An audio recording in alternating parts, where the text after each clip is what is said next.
Hola, hola, buenos días. ¿Se me escucha? Hola, ¿qué tal? Buenos días. Buenos Buenos días, días, profesora. profesora. Sí se le escucha. Hola chicos, ¿qué tal? ¿Cómo están? Buenos días, good morning. ¿Cómo se dice en quechua? No lo sé. Voy a preguntar para también decirlo en quechua. Bueno chicos, ¿cómo están? Muy buenos días con todos. Bienvenidos a la clase de hoy. Bueno, estamos hoy día lunes 16 de diciembre. Estamos a poquitos días de las fiestas, de terminar el año. Espero que todo esté bien por ahí, donde están ustedes, que pues estén avanzando muy bien en CEPRE, mm, y que pues em, todo lo que han querido pues esté cumpliendo, ¿no? Para antes de cerrar el año. Bien, ¿qué les cuento yo por aquí? Les cuento que hoy día tenemos dos clases en una. Creo que ustedes ya lo saben, ¿verdad? La clase del lunes pasado tenemos que recuperarlo, ya que pues no nos vimos por el tema del feriado. Entonces hoy día hacemos una hora cada semana, ¿ya? Así muy rápido, así muy fresco, así pa, pa, pa, pa, pa, pam, y al toque lo terminamos, ¿ya? Entonces voy a comenzar a compartir de una vez. Ustedes quédense por ahí, no se duerman, por favor. No se distraigan, dejen el celular ahí a un costado. Si van a comer, está bien, coman, pero nada, cosas así muy de grasas. Muchas cenas, por favor, chicos, cuiden su salud, ¿eh? Muy bien, acá está, tengo las 2 semanas abiertas. Entonces vamos a empezar con la semana 8. ¿Ya, chicos? A ver, permítanme un segundito, permítanme. Segundito. Voy a poner un ratito aquí el micro apagadito un segundito. Espérense.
Ya, ya, chicos.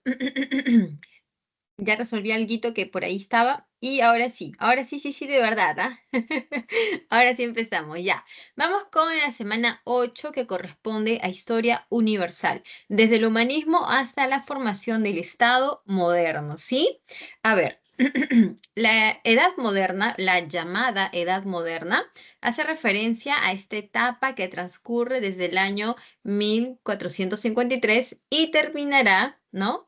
El año 1789, fecha que, ¿no? De referencia nos indica el inicio de la Revolución Francesa. ¿Sí? Recuerden que nosotros los occidentales hemos aprendido esta manera de ver los acontecimientos en una línea de tiempo, ¿no? Concebimos la historia como algo lineal, donde siempre, siempre, siempre a nosotros nos encanta hablar de un inicio, nos encanta hablar de un final. Siempre somos así, ¿no? Que si con mi ex comencé en tal año y terminé en tal año, ¿sí o no? Si yo nací en tal año y bueno, ya pasaron tantos años y estoy en CEPRE, o sea, siempre hacemos eso, ¿sí? Inicio, final y en el medio vamos contando los hechos de forma diacrónica, una después de la otra y siempre, siempre, siempre hacia adelante, nunca hacia atrás, ¿no? Obviamente, ¿sí?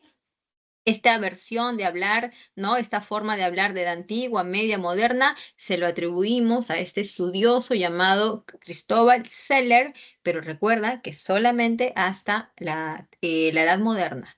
Lo contemporáneo fue agregado después, ¿sí? Cellarius no en ningún momento habló nada de contemporáneo porque él murió en el siglo XVIII, así que sería imposible que tú me digas como verdadero que él habló de las 4 edades. Él solamente habló de 3. Vamos de frente con los temas, chicos, porque vamos a tener el tiempo demasiado corto. Humanismo, humanismo y renacimiento. Tenemos estos dos movimientos de tipo intelectual que se van a gestar a partir del siglo XIV, XV y van a tener una gran difusión por Europa, ¿sí? Una gran difusión. En términos generales, son una misma corriente, buscan lo mismo, van a lo mismo, pero en términos más específicos hay pequeñas diferencias, como por ejemplo que el humanismo es una corriente que engloba más, abarca más porque habla literatura, filosofía, obras, ¿no? Que tienen que ver con la política, la religión, críticas, o sea, es mucho más amplio, es una reflexión filosófica más amplia y aparece primero, ¿sí? Mientras que el Renacimiento es como su continuación y básicamente es más arte, artes plásticas, arquitectura, escultura y pintura, ¿sí? Respecto al humanismo, vamos a ver que tiene sus causas, que son casi las mismas que el Renacimiento. Son muy parecidas, muy emparentadas. Primera causa. Nosotros tenemos a estas ciudades italianas como Génova, Venecia, Milán, Pisa, Roma, Florencia, estas ciudades que se volvieron muy ricas, muy prósperas. ¿Por qué, profesora? Gracias al comercio, porque tú sabes que desde el siglo XI, XII, XIII el comercio se reactivó ya que las ciudades comenzaron a volverse nuevamente focos de, pues, digamos, asentamiento o concurrencia cuando los feudos comenzaron a entrar en decadencia. Entonces, al reactivarse las ciudades, se reactiva el comercio y entre las ciudades que tú vas a encontrar en Europa Occidental, las italianas van a ser muy prósperas porque van a tener una intensa actividad comercial en toda la zona del Mediterráneo. Y ten en cuenta que si estamos hablando de un lugar rico y próspero, pues obviamente que ese lugar resulta muy atractivo para que las gentes, ¿no? Las gentes de todas partes quieran ir a esos sitios a vivir, a conocerla, a pues llegar, ¿no? A entablar con su cultura. Entonces, lo mismo como estos tiempos, ¿verdad? Que seguro que has escuchado de estas ciudades, pues que son muy cosmopolitas y donde hay mucho trabajo, ¿no? Entonces tú dices, quiero viajar, ¿no? Quiero conocer Nueva York, quiero viajar, no sé, a estos Emiratos Árabes, alguno de ellos, Abu Dhabi, no sé. Entonces, lo mismo era en aquellos tiempos, ¿no? Estas ciudades tenían tanta prosperidad que muchos van a querer ir a ellas. Entre ellos, ¿sabes quiénes son los caseritos que van a llegar? Los bizantinos, sobre todo cuando los turcos llegan a Constantinopla y los bizantinos, pues muy orgullosos, pues muy soberbios de su cultura, de su religión, dejan Constantinopla y se van para estas ciudades italianas. Algo que va de la mano con estas ciudades es pues el apogeo de la cultura y del conocimiento que va a estar centrado o va a tener su origen, su centro en las universidades y en las academias. Recuerda que estas universidades, que son focos, ¿no? de focos de conocimiento y cultura, comenzaron a abrir en los, ¿no? Estos lugares, claustros religiosos, ¿no? Estas catedrales, estos lugares donde antes funcionaban estas escuelas de tipo monacales, ¿no? Y ahí poco a poco la universidad va atrayendo más y más a las personas que van en búsqueda del conocimiento, porque para eso vas a ellas, para buscar instruirte, buscar acceder a esos conocimientos que antes eran muy restringidos, antes eran muy cerrados a ciertos grupos, pero que ahora se apertura más, porque estamos en una etapa de mucho esplendor cultural, de todo lo que involucra al hombre, a su progreso, entonces van a volverse focos de mucho interés.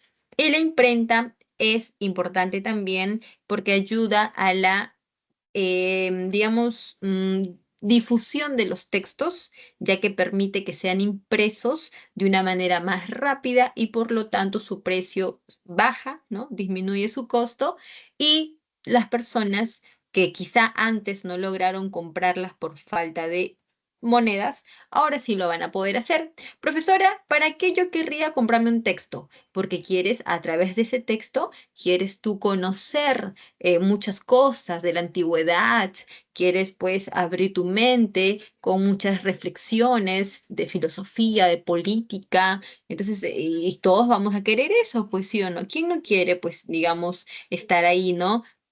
A la vanguardia de lo que significa el progreso, todos. Muy bien, entonces tenemos en el humanismo características como el antropocentrismo, contradiciendo, ¿no? Categóricamente lo de la edad medieval, donde Dios era el centro de todo, por lo tanto se hablaba de un teocentrismo. Si antes tú creías o tú tenías que aceptar la idea del teocentrismo, ¿no? De que Dios era el centro de todo, pues eso significaba que tú explicabas todo lo que pasaba a través de Dios. Significa que tú creías que Dios era el origen y el fin de todo.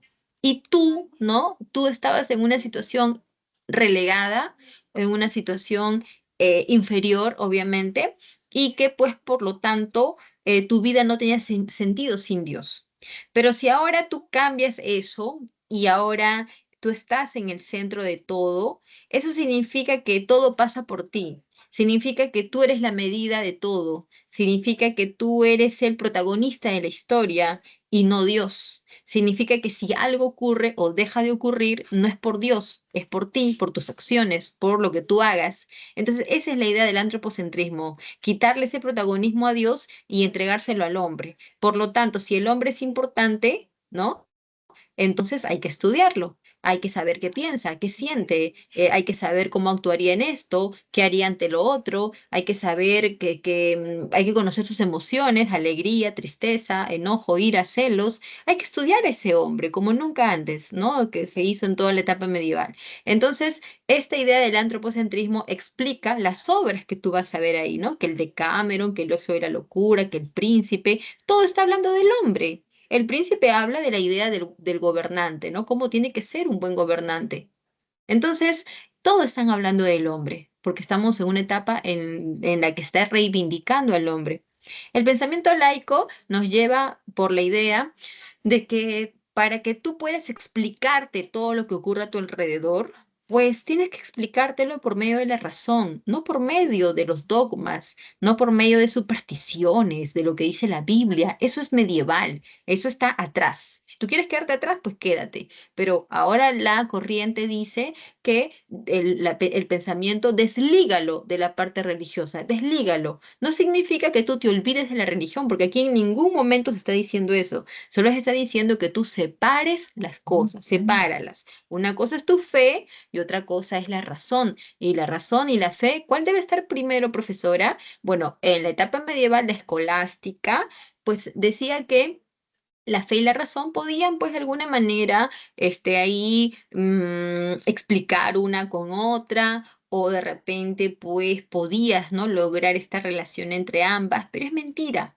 Es mentira porque o es la razón o es la fe. Y en la escolástica la fe fue lo que primó sobre la razón. Ahora en el humanismo lo que prima es la razón. ¿Sí? La razón por encima de la fe. Vuelvo a repetir, no estamos diciendo que la fe pues la borres, ya digamos que te olvides, ¿no? De eso, sino que estamos diciendo que entre ambas, primero sepáralas y luego dale un lugar a cada una.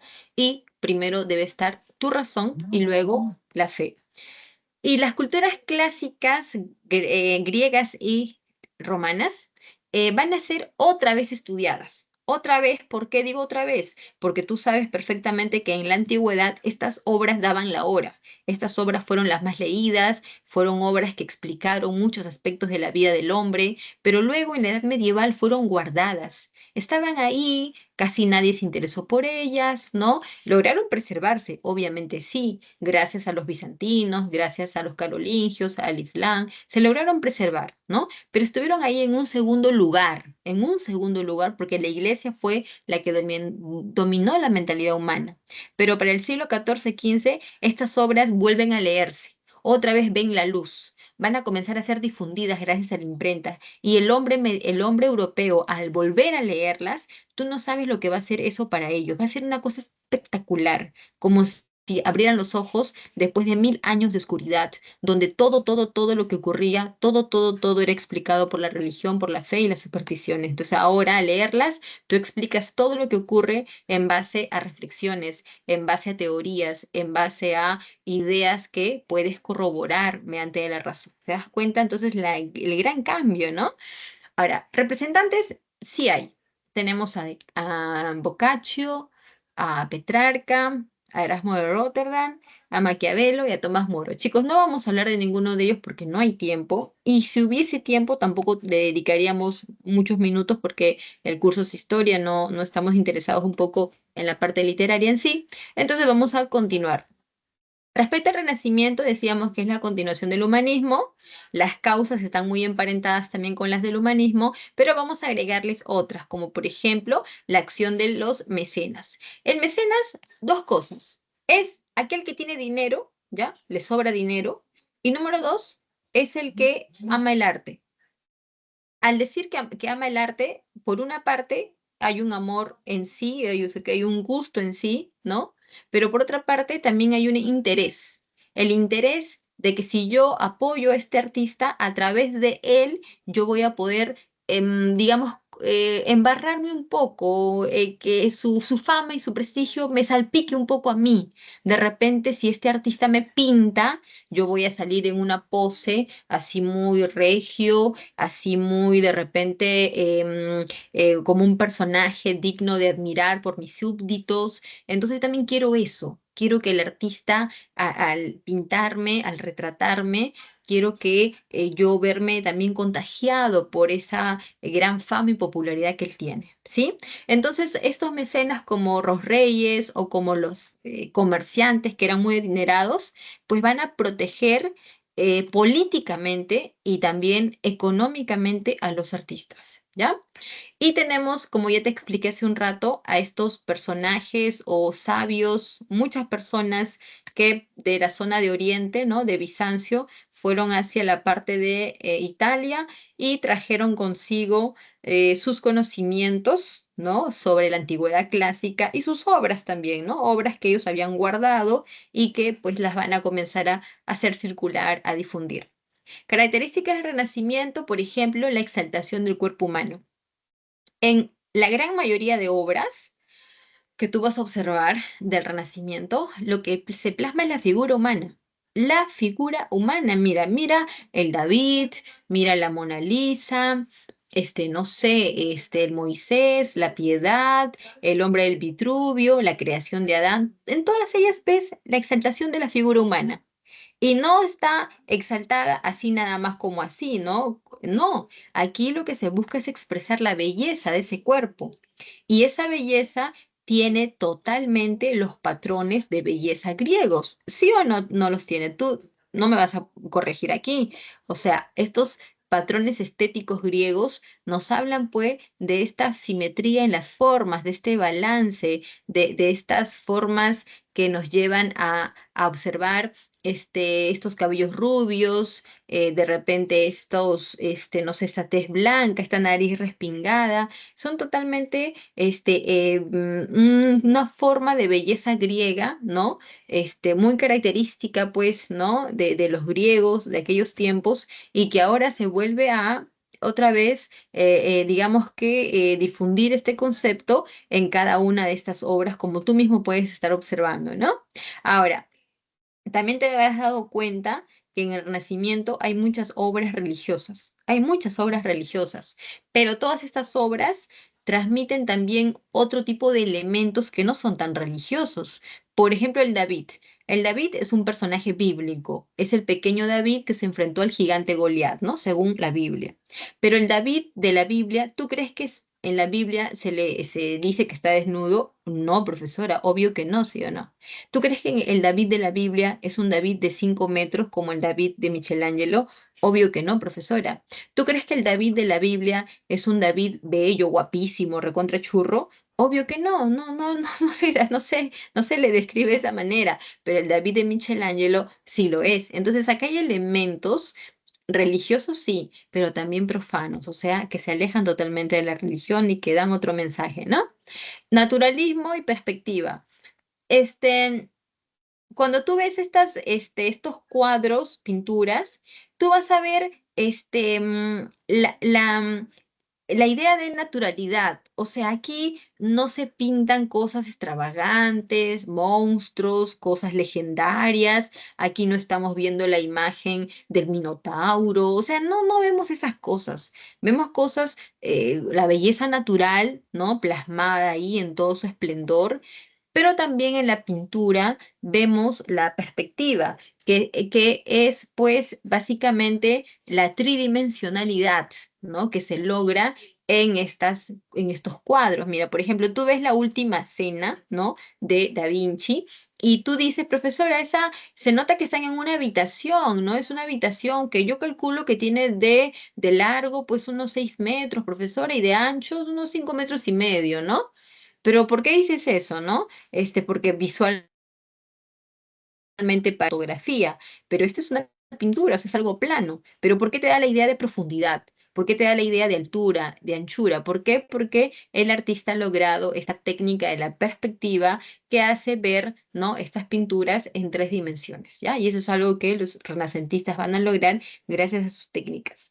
Y no te olvides, jóvenes, no se olviden de la renovación científica. Si en la Edad Media la iglesia dominó todo, ahora ya no es la iglesia, ahora comenzará a ser la ciencia. O sea, cada evento, cada fenómeno que ocurra ya no se explicará por medio de Dios, se explicará por medio de la razón. Si hay un terremoto, nadie dirá que ese terremoto es pues la furia de los dioses o es porque Dios nos está mandando un mensaje. No es eso. Si hay un terremoto, todos sabremos que es porque hay unas placas tectónicas que chocan y luego libera energía, etc, etc, etc. Entonces, acá, de aquí en adelante viene esto, ¿ok? El uso de la razón y también la renovación de la ciencia. Ahí dejamos a los personajes para que tú los admires, ¿no? Todos obras hermosas y pasamos a otro punto, ¿sí? Pasamos a la reforma. La reforma de la iglesia es un acontecimiento que se va a dar en el siglo XVI y también XVII, y vamos a ver su origen en Alemania, y como impulsor de esto tenemos a Martín Lutero, ¿sí? Bueno, antes de Martín Lutero, otras personas también criticaron a la iglesia, pero estas personas terminaron pues ejecutadas o perseguidas. Tenemos el caso de este señor John Wycliffe, que tradujo la Biblia al inglés en Inglaterra. ¿Por qué le costó la vida a John Wycliffe? Porque, por si no lo sabíamos, antes la Biblia ni siquiera podías tomarla entre tus manos, ni siquiera podías leerla directamente y mucho menos traducirla, pues. Esos son atribuciones que le competen a la iglesia, no a ti ni a mí. Por lo tanto, pues lo que hizo John Wycliffe fue demasiado, por eso es que la iglesia lo llevó, pues, ¿no? A la ejecución. Juan Hus, Jan Bal, entre otros muchos más, criticaron a la iglesia y por eso fueron excomulgados y perseguidos, ¿sí? Ahora tú dirás, profesora, ¿y estos personajes que fueron perseguidos y muertos, son muchísimos, ¿no? Los que están ahí solamente son los más representativos. Todos ellos, profesora, ¿por qué fueron derrotados así fácilmente? ¿Y por qué Martín Lutero no fue derrotado y él sí triunfó, ¿no? Porque Martín Lutero triunfó totalmente sobre la iglesia. Bueno, antes de decirte por qué Martín Lutero triunfó, déjame decirte que la iglesia desde siempre tuvo críticas, pero la iglesia siempre supo eliminar a esos enemigos, ¿no? Gracias pues a ciertos conceptos que la iglesia va a utilizar, ¿no? Por ejemplo, una persona que contradijera, ¿no? Algunos preceptos, fundamentos de la doctrina religiosa católica, pues esta persona era acusada de ser un hereje y por tanto lo excomulgaban y luego lo perseguían. Entonces la Iglesia Católica tenía sus mecanismos, ¿no? Para poder silenciar a sus enemigos. Por eso es que por 1000 años en la Edad Media ella fue la que dominó todo el pensamiento y fue la que estuvo por encima de todos, por encima de los señores feudales, estuvo por encima de los reyes y fue la que dominó todo. Hasta que eso va a cambiar en el siglo XIV, XV, XVI, ¿no? Todo eso va a comenzar a cambiar. Ahora, a la pregunta, ¿por qué Martín Lutero tuvo éxito y los anteriores no? Porque Martín Lutero va a comenzar su lucha en un momento donde las condiciones se van a prestar para su reforma. Por ejemplo, estamos en el siglo XV, XVI y la mentalidad del hombre europeo ya no es la misma que la que tuvo en el siglo medieval, ¿no? En la etapa medieval. El hombre del medieval es un hombre miedoso, supersticioso, muy pegado a la religión. El hombre del siglo XVI es un hombre más abierto, más libre, es un hombre que cuestiona, que razona, que se atreve. ¿Y por qué, profesora? Por dos cosas, pues. Primero, porque se siente importante, porque estamos en una etapa del antropocentrismo. Y número dos, porque su pensamiento ya no es religioso, ahora su pensamiento es laico. Ahora puede usar la razón para poder explicar muchas cosas que vienen ocurriendo. Y entonces este hombre, esta sociedad europea del siglo XVI va a estar más abierta a la crítica y también a la de repente recepción, ¿no? Recepción de nuevas ideas.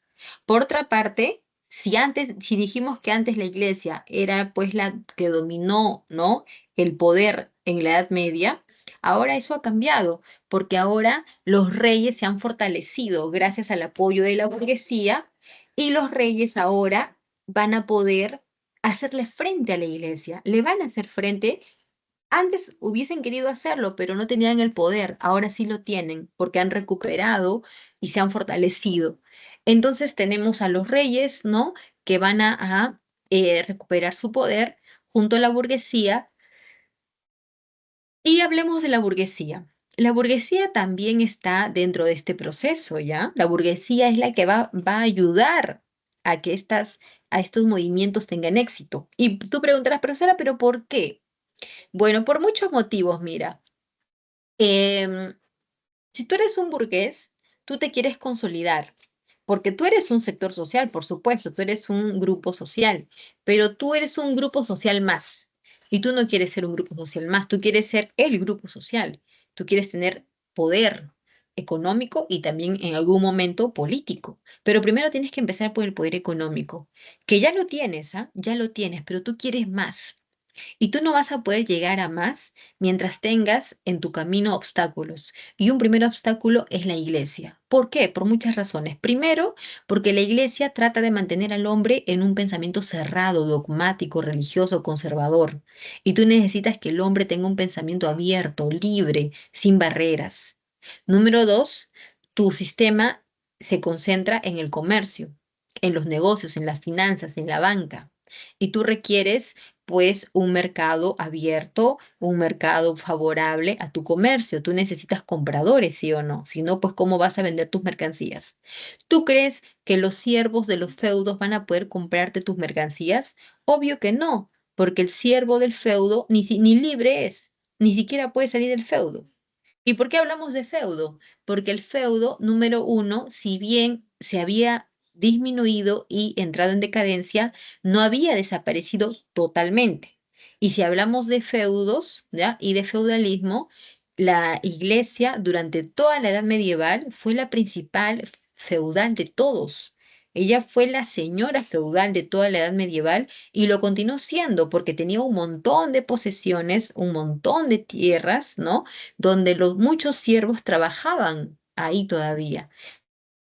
Entonces necesitas que esos siervos dejen esas zonas rurales y se vayan a la ciudad a convertirse en masa que pueda comprar lo que tú vas a vender. Y número tres, la iglesia te cobra un montón de rentas, rentas que tú tienes que pagar, porque si no lo haces te van a acusar de que no eres hijo de Dios, de que no perteneces a la comunidad religiosa, te van a querer excomulgar, entonces te conviene pagarlas, pero lo que te cobran son un montón de rentas y no solamente pagas tú como burgués, pagan también los siervos, pagan los hombres libres. pagan los mismos reyes, todos pagan rentas a la iglesia. Entonces la iglesia tiene un montón de poder, pues, poder económico, tiene mucha influencia. Hay que quitarle a la iglesia todo eso y en ese sentido no solamente están los burgueses interesados, sino también los mismos reyes. ¿Cómo la vamos a atacar? Por su corrupción. Pues la iglesia era corrupta, era corrupta. ¿Quieres una prueba de ello? Las indulgencias, la venta de las indulgencias.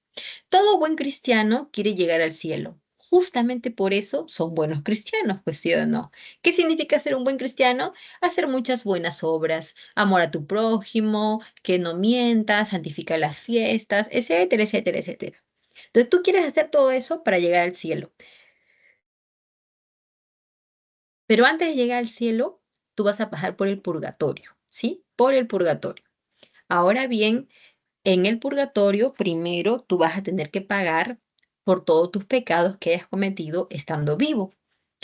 Eso no lo sabías de repente sí. Ahora, mientras tú más pecados hayas cometido en vida, más tiempo vas a pasar en el purgatorio. Pero yo estoy segura de que tú no vas a querer estar mucho tiempo en el purgatorio, ¿sí o no? Tú vas a querer pasar rapidito, rapidito por ahí para llegar al cielo. ¿Hay alguna forma de que tú pases menos tiempos en el purgatorio a pesar que hayas cometido muchos pecados? Por supuesto que sí lo sabía. Y era comprar una indulgencia. Al comprar una indulgencia, el pecado que tú habías cometido no se borraba, ¿ya? El pecado no se borra por nada, sigue estando ahí. Pero al momento de que tú pases por el purgatorio, tu permanencia, tu estadía, el tiempo que tú estés ahí va a ser mucho menor. ¿Me dejo entender? Entonces, para eso tú pagas estando vivo. Al cometer un pecado, tú compras una indulgencia y está disminuyendo tu pena temporal en el purgatorio. Bueno, entonces chicos, esto sumado a la venta de los cargos eclesiásticos, al nepotismo, todo eso hizo que Martín Lutero en el año 1517 colocara en la puerta de la Catedral de Wittenberg las 95 tesis donde criticaba algunos pues fundamentos de la doctrina católica. Entre los fundamentos que Lutero plantea, vamos a solamente mencionar uno, ¿ya? Uno que hace por todo, ¿sí? Que la fe es la única fuente de salvación. Estos jóvenes rebate todo lo demás, porque la iglesia te puede decir, mira, para que tú te salves tienes que hacer esto, lo otro, y esto, y esto, y esto, y encima también tienes que pagar tus rentas. Pero Lutero viene y te dice, mira, ¿tú te quieres salvar? Sí, bueno, yo me quiero salvar. Y si tú te quieres salvar, lo único que tienes que hacer es tener fe. Nada más y punto. La fe es la única fuente de salvación. Entonces, con eso estás tumbando todo lo otro que dice pues la religión cristiana católica. Muy bien, después de que Lutero colocó sus tesis, ¿no? En esta catedral de Wittenberg, Lutero fue llamado para poder pues conversar en esto que se conoce como la dieta de Worms. En ella estuvo presente el mismo emperador de Alemania, Carlos V, rey de España también como Carlos I, ¿verdad? Y le pidieron a Lutero que se retracte, pero él no lo hizo. Después, Martín Lutero va a ser excomulgado. Eso significa que es apartado de la comunidad religiosa, ya no es hijo de Dios, ¿ok? Y después de excomulgarlo, lo van a perseguir. Tú ya sabes para qué. Martín Lutero se esconde gracias a un amigo príncipe, ¿no? En su castillo, ahí lo tuvo escondido durante varios años. Y en todos esos años, ¿no? En Alemania hubo muchas guerras, ¿ya? Muchos enfrentamientos. Por una parte están los seguidores de Lutero, que van a formar la Liga de Esmalcalda y van a ser conocidos como los protestantes, ¿ya? Por esta idea de que ellos protestaban contra los fundamentos de la Iglesia católica. Y por otro lado están los, pues, católicos, ¿no? Aquellos, pues, fanáticos de la religión católica que se van a unir en la Liga de Nuremberg. Ambas se van a enfrentar durante todos esos años hasta que finalmente en el año 1555 se va a dar la paz de Augsburgo, en donde se decide que cada príncipe alemán puede elegir libremente su religión, ¿sí? Ahí está. Esa fue, jóvenes, pues la mayor victoria de la reforma religiosa. En Francia, un teólogo llamado Calvino va a intentar continuar, ¿no? Con los pasos, ¿no? De Lutero, pero lo expulsan de Francia, ¿no? No tuvo ningún éxito en Francia. Y Calvino se va a Suiza. En Suiza, Calvino va a predicar sus fundamentos, los cuales son bastante parecidos a los de Lutero, ¿sí? Pero hay una idea más, que es la central, ¿no? Que es la idea central en el pensamiento de Calvino. Es la idea de la predestinación divina. Mira, tú eres un cristiano, pues que la iglesia te indica, ¿no? Pero tú lo haces por un interés. ¿Cuál es ese interés? Alcanzar tu salvación, ¿sí o no? Tú te quieres salvar, no te quieres condenar, te quieres salvar. Pero ¿qué pasaría si yo te dijera a ti que lo que tú haces para salvarte es por las puras? Porque Dios ya sabe si tú te vas a salvar o no te vas a salvar. Desde que naciste, Dios ya sabe tu destino. Ya lo sabe. Entonces lo que tú haces es por las puras. Entonces, profesora, si Dios ya sabe que me voy a salvar o no, entonces, ¿qué puedo hacer? Porque yo me quiero salvar, profesora. Bueno, lo que tú puedes hacer es tener fe. Solamente tienes que tener fe de que Dios te va a salvar y eso es suficiente. Eso es lo que te dice Juan Calvino en su, pues, en esta idea, ¿no? De la predestinación. Pero esta idea, jóvenes, en realidad encierra algo escondido, algo más. Mira, em, Juan Calvino en Suiza, lo que va a tratar de hacer él es convencer a la gente pobre, a la gente de esos sectores bajos que eran explotados en los talleres con largas horas de trabajo, con sueldos miserables, ¿ya? En estos sectores paupérrimos, Calvino va a tratar de transmitirles la idea de que la pobreza, la miseria y la explotación es un designio de Dios. Por lo tanto, si tú has tenido, digamos, esa vida o ese destino, ¿no? Porque Dios así lo ha querido, pues tú te tienes que conformar, porque fe significa conformarse, pues. O sea, tú eres pobre, pero ¿cuál es de repente, tu alivio? Que tú te vas a salvar, que tú por todas las penas que estás viviendo aquí en este mundo, vas a tener un premio, ¿ya? Y ese premio es tu salvación, la vida eterna. Entonces tú tienes que resignarte a lo que te ha tocado, porque recuerda que Dios ya tiene un destino para ti y Dios ha decidido que seas pobre. Así que por las puras es que tú quieras pues cambiar tu destino, dejar esa miseria, es por las puras, porque Dios ya lo diseñó así para ti. Entonces, esta idea, jóvenes, es la más chocante, porque sabemos lo que Calvino está intentando hacer y muchos textos lo dicen.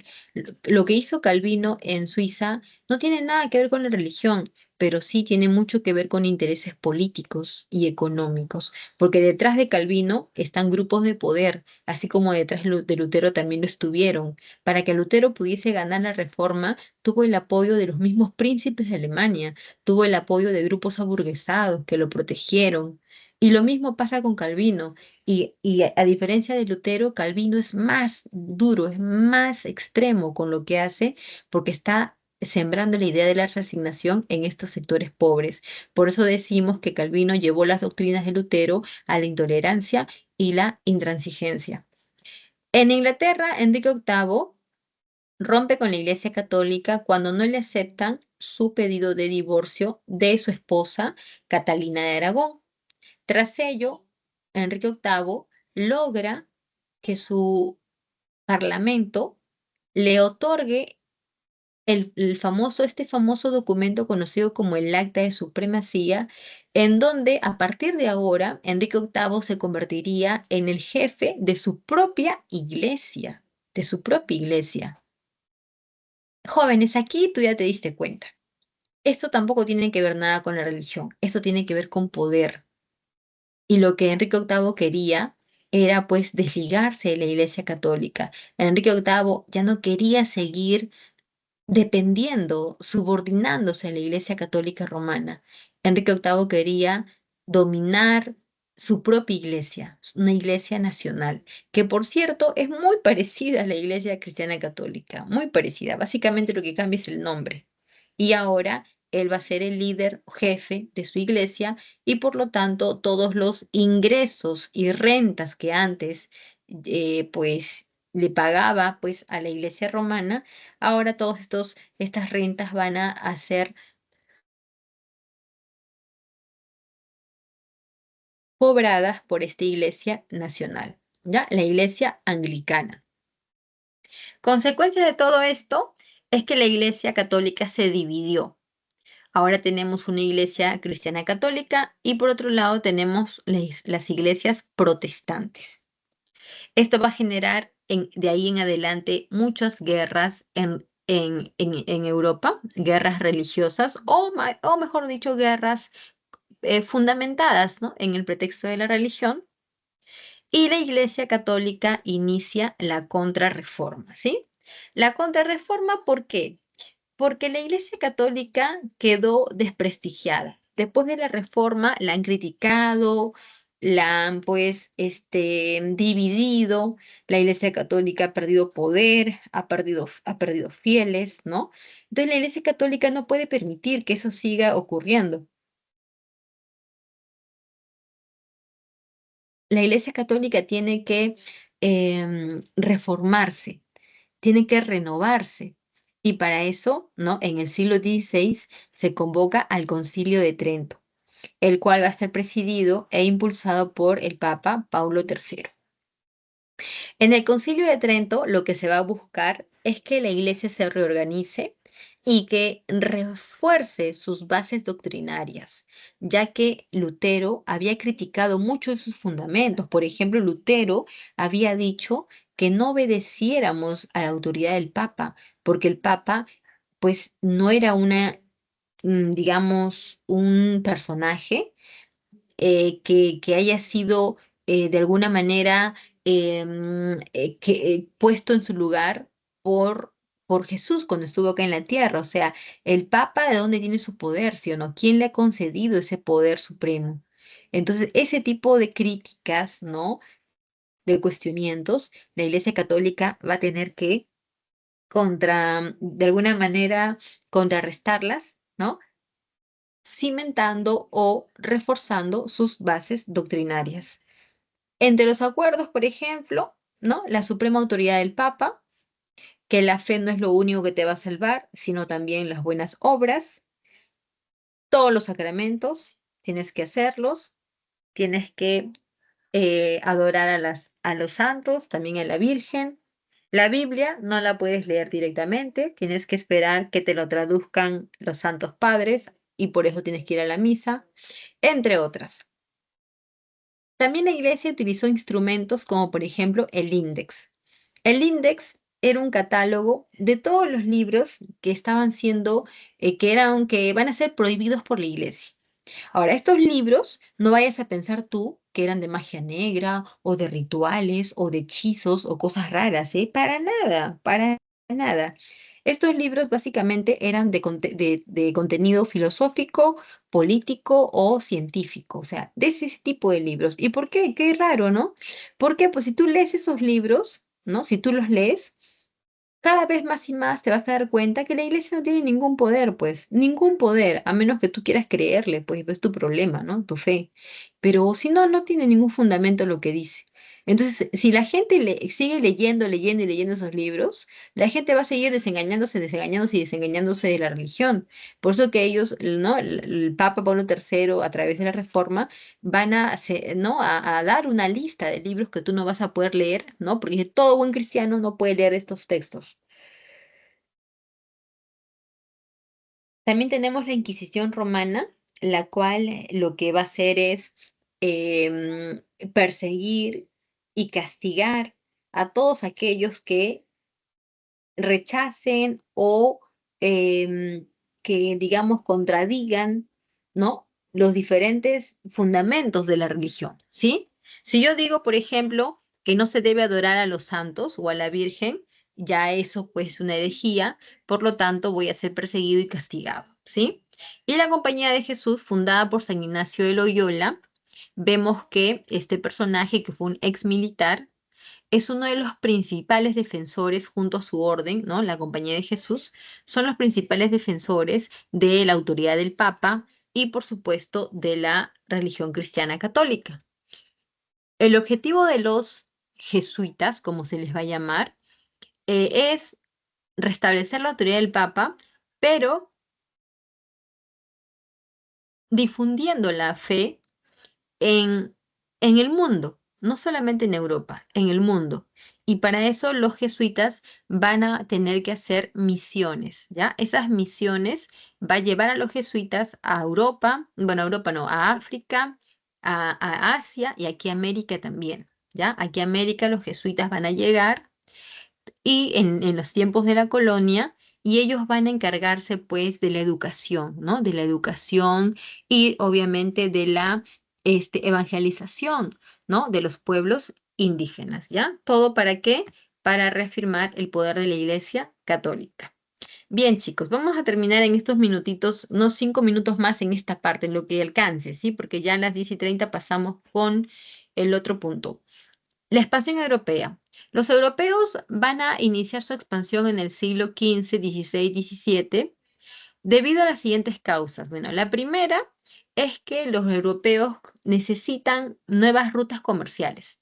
Esta necesidad no tiene que ver exactamente con el bloqueo de las rutas. O sea, lo que trato de decirte es que no vayas a pensar que hoy bloquearon las rutas comerciales, ¿no? La de Constantinopla, y a partir de mañana me pongo a buscar nuevas rutas. Así no funciona. La búsqueda de rutas ya se venía haciendo mucho tiempo antes, mucho tiempo antes. Lo que pasó en Constantinopla cuando los turcos llegaron y bloquearon la ruta comercial simplemente es algo que aceleró más las cosas, pero no es que eso haya dado inicio en sí, no es así. Otra causa tiene que ver con la posición geográfica de España y Portugal, que como sabemos están ubicados en la península ibérica, la cual tiene una excelente ubicación geográfica porque domina todo lo que es, pues, ¿no? El mar. Y por lo tanto, los portugueses y españoles van a tener una gran experiencia marítima y también dentro de sus fortalezas, pues, van a tener toda esta capacidad portuaria, ¿no? Para poder empezar e impulsar estos viajes. Por otro lado, también tenemos que los europeos quieren expandir su comercio a Oriente. ¿Por qué lo quieren expandir, profesora? Porque tú piensas como un comerciante, ¿ya? Piensa como un comerciante. Tú eres un comerciante exitoso, que tienes muchos negocios, ¿no? Y tú en un momento determinado, tú ya te consolidaste en un lugar. Es como un empresario acá en el Perú, ¿no? Una vez que ya dominó todo el mercado peruano, ese empresario va a querer invertir afuera, ¿no? En otros países. Y una vez que ya en otros países de acá del continente también hayas logrado imponer tu marca, tú ya pensarás pues en Europa, en Asia, ¿no? Y así en todo el mundo. Entonces lo mismo pasa con estos, ¿no? En estos europeos. Una vez que se consolidaron en Europa, van a querer pues también expandir su comercio a Oriente. Y eso sumado a su deseo, ¿no? Y necesidad por mercancías como la seda, como la porcelana, como las famosas especias, todo ello nos va a llevar a la idea de que estos comerciantes van a tener como ambición llegar, ¿no? A Oriente utilizando nuevas rutas comerciales. Para todas estas empresas que se van a dar, es importante señalar que los inventos de la época van a ayudar muchísimo, como el astrolabio, la carabela, las carabelas, ¿no? O la brújula, el sextante o la cartografía. La cartografía tiene una particularidad y una importancia particular porque son mapas, son cartas que te van a permitir orientarte en el mar para saber a dónde vas a llegar, ¿no? Mm, Principalmente los portulanos, ¿ya? Así se llamaban los mapas de la época. Principalmente te van ayudar a ubicar la parte de las costas, la parte de los puertos, de las bahías, ¿no? Penínsulas. Y para un marinero, esas son las partes más importantes que quiere conocer, pues, porque los marineros no van a ir, ¿no? Digamos, a tierra, ellos simplemente van, ¿no? Por todos los puertos y descargando y descargando. Entonces los portulanos van a ser de una gran ayuda. Tenemos a los españoles y a los portugueses. Respecto a los portugueses, su impulso va a iniciar con Enrique el Navegante, quien va a fundar la Escuela Náutica de Sagres, donde todos los navegantes, cosmógrafos y cartógrafos de la época se preparaban ahí, ¿no? Y también, pues, vamos a observar aquí que los portugueses comienzan, ¿no? Con las expediciones. Van a bordear toda la costa occidental de África, pasando por el famoso Cabo de las Tormentas, ¿no? Y van a llegar hasta India. El primer viaje lo hace Bartolomé Díaz y después, ¿no? Unos años después, Vasco da Gama va a continuar con la misma ruta, aunque pues Vasco da Gama tiene, digamos, a diferencia de Bartolomé Díaz, Vasco da Gama al llegar a la India logra entablar relaciones comerciales con los pueblos, ¿no? De ahí, ¿sí? Entonces, de alguna manera, Vasco da Gama comienza, ¿no? Con este comercio con la parte de India. Bueno, ya al final, cuando el imperio portugués logra consolidarse, sus principales colonias van a estar ubicadas no solamente aquí en América, sino también en África y en Asia. Por parte de España, tenemos a los reyes católicos Isabel y Fernando, que en el año 1492, después de haber expulsado el último reducto musulmán que aún quedaba en su territorio, estos reyes van a escuchar la propuesta de este navegante italiano llamado Cristóforos Columbus y le van a dar la autorización, ¿no? Para que este navegante pueda ir a Oriente, pero a través de Occidente, ya que todos acá sabemos que Colón lo que estaba defendiendo, ¿no? Fue la idea de la Tierra redonda. Entonces, vamos a ver que Colón tiene la autorización conocida como Capitulación de Santa Fe y más tarde Colón realiza estos 4 viajes que en un rato más vamos a ver. No solamente fue Colón, ya que más tarde Magallanes inició el viaje de circunnavegación, el cual tuvo como resultado la vuelta a la Tierra.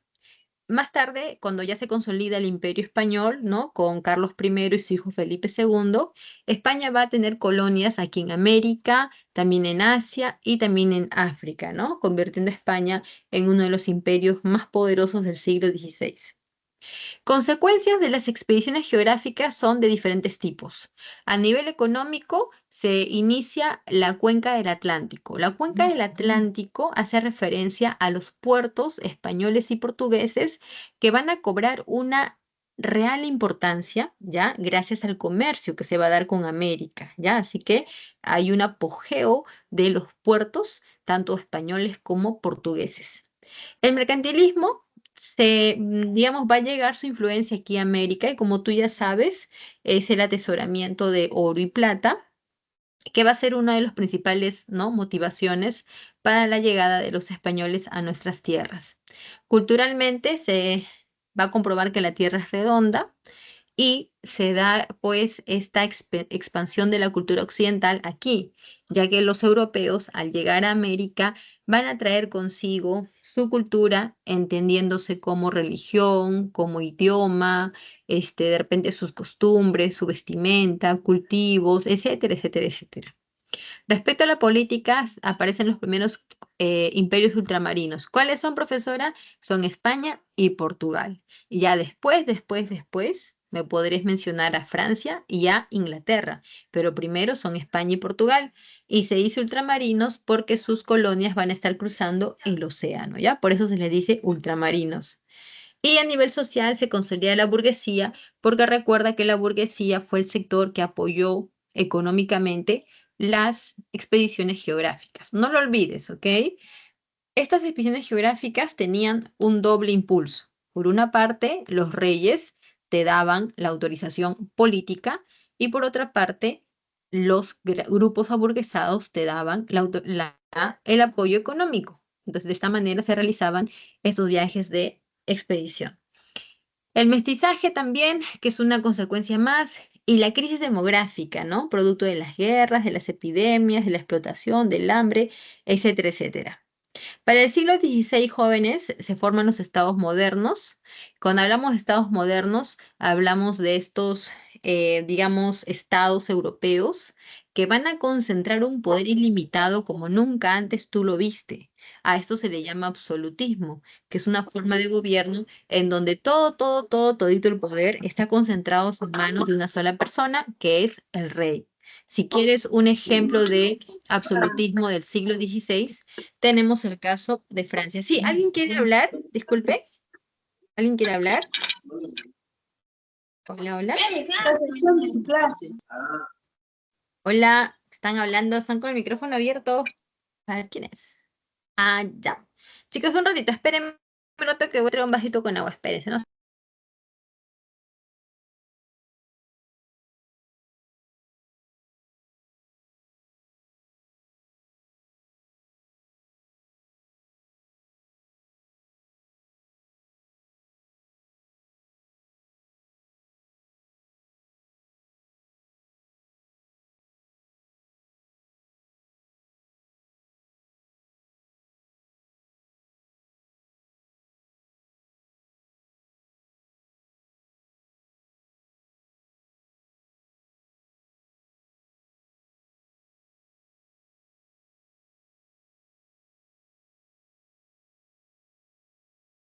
Ya, ya chicos. Entonces solamente queríamos terminar con esta partecita de aquí para darle las claves y pasar a la semana 9.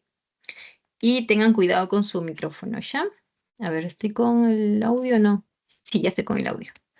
Ya, entonces decíamos que pues estos, ¿no? Estas monarquías modernas concentran todo el poder en una sola persona y esto para que tú lo puedas entender pues hay que verlo como este momento en donde los feudales van a perder su poder totalmente, pero van a tratar de conservar sus privilegios y estos feudales, ¿no? Esta nobleza feudal, ahora se convierte en nobleza cortesana.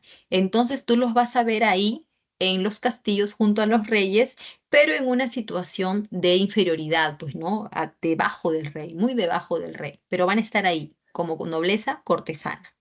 Los reyes se fortalecen, ¿no? Totalmente y ahora ellos someten a la nobleza, ahora ellos van a tener un sector de burocracia, ¿no? De gente preparada que va a trabajar para el rey en la administración del reino. Porque la idea acá es que el reino tenga mucho poder, se expanda, sea exitoso, ¿no? Entonces hay una burocracia. Ahora, los ejércitos que antes, en la Edad Media, pues solamente se formaban cuando habían guerras y los reyes tenían que pagar a los ejércitos con tierras, ¿no? O otro tipo otra forma de pagos como títulos, por ejemplo. Ahora, los ejércitos son permanentes y tienen un sueldo que se paga con los impuestos que cobran a la población. En cuanto a los principios, tenemos el centralismo que nos dice que todo el poder está concentrado en el rey, el providencialismo que nos explica que el poder del rey viene de Dios y el regalismo que es aquel principio en donde el rey va a estar por encima también de la iglesia. Y para demostrar ello, el rey le va a quitar a la iglesia algunas atribuciones, algunas cualidades, como por ejemplo, cuando Enrique VIII le quitó la supremacía a la Iglesia Católica para poder tener su propia iglesia nacional, esa es una muestra de regalismo, porque estás viendo cómo un rey le quita a la iglesia facultades y poderes que antes solamente la iglesia podía tener. Entonces, esa es la idea de regalismo para que tú corrobores que estos reyes de los estados modernos son reyes que van a estar hasta por encima de la iglesia, no como antes, en donde la iglesia estaba por encima de ellos. Muy bien, chicos, ahí tenemos el caso de España, tenemos el caso de Francia y vamos finalmente con las claves para ya pasar a otro punto, ¿sí? Entonces ahí está la línea de tiempo y aquí te dejo las claves para avanzar, ¿sí? La semana número 9. A ver, la uno es la B de barco, la 2 es la B de barco, la 3 es la D de dado, la 4 es la E de enano y la 5 es la B de barco también. Ya, entonces vamos con la semana 9. Por aquí lo tengo. Sí. Un ratito, chicos. ¿No?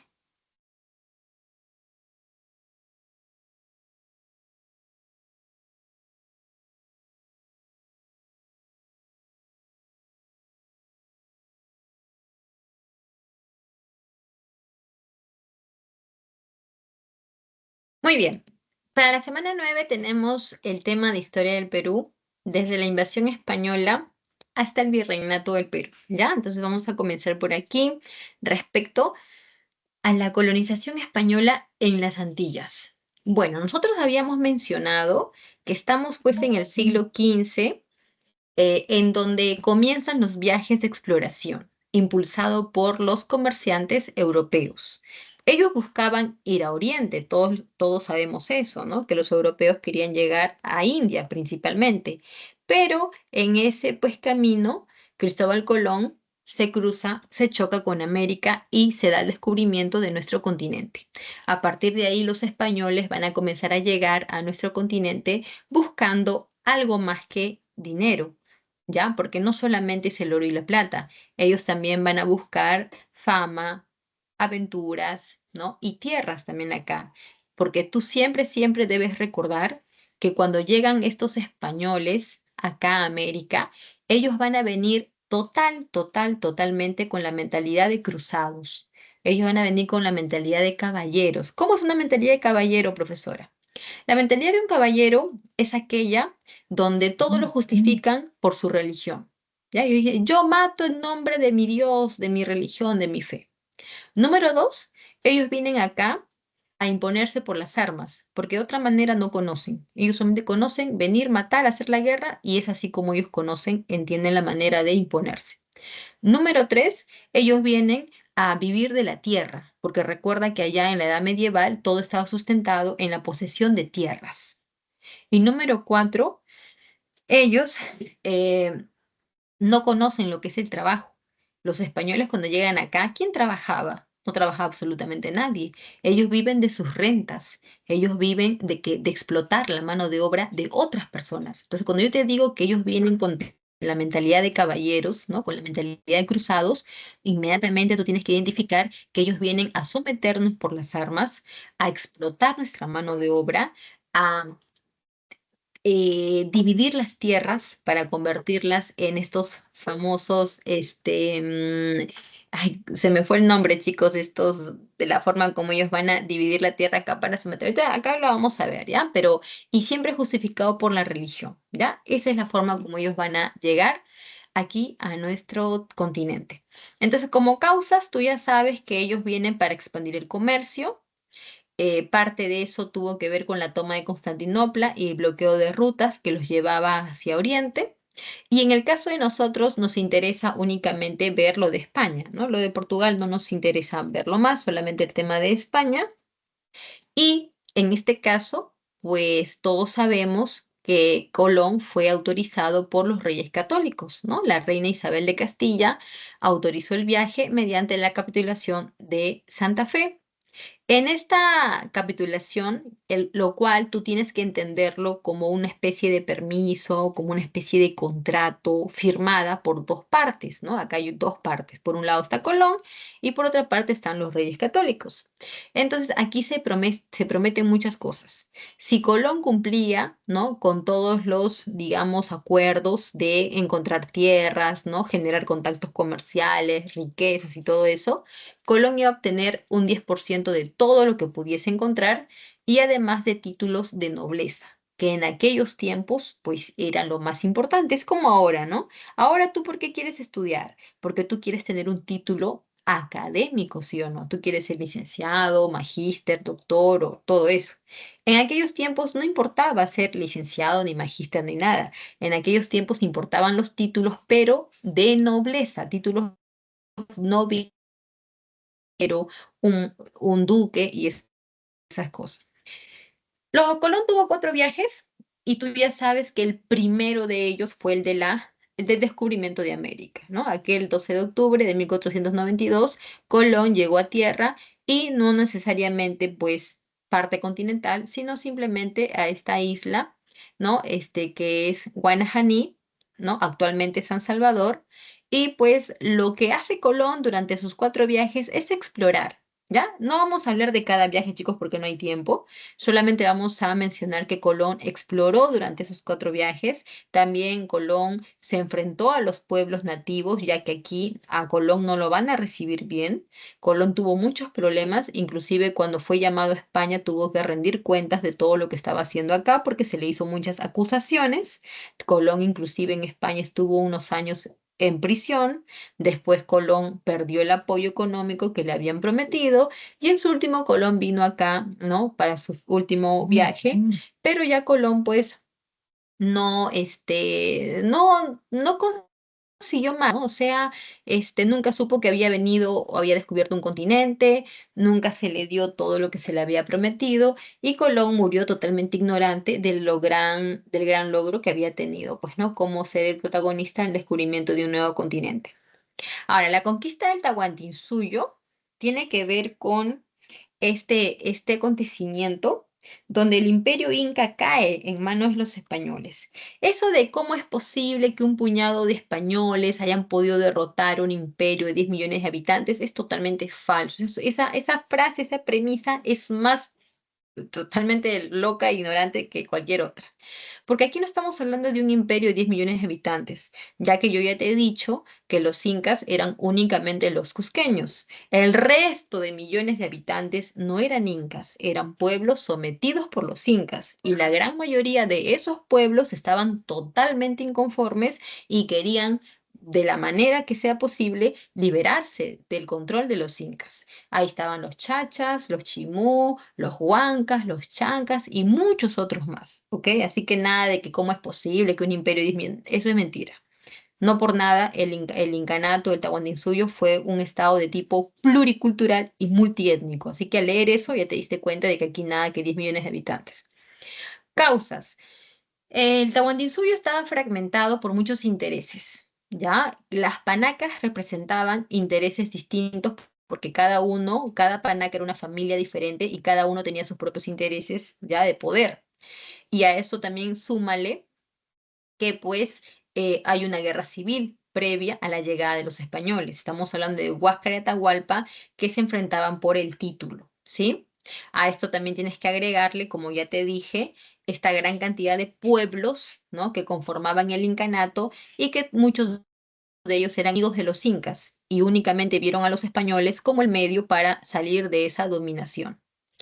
Y además los españoles pues actuaron con astucia, ¿no? Los españoles primero sacaron ventaja de su superioridad militar, eso no lo podemos negar, pero solamente fue una ventaja y solamente fue el factor sorpresa, o sea, solamente fue en el primer momento.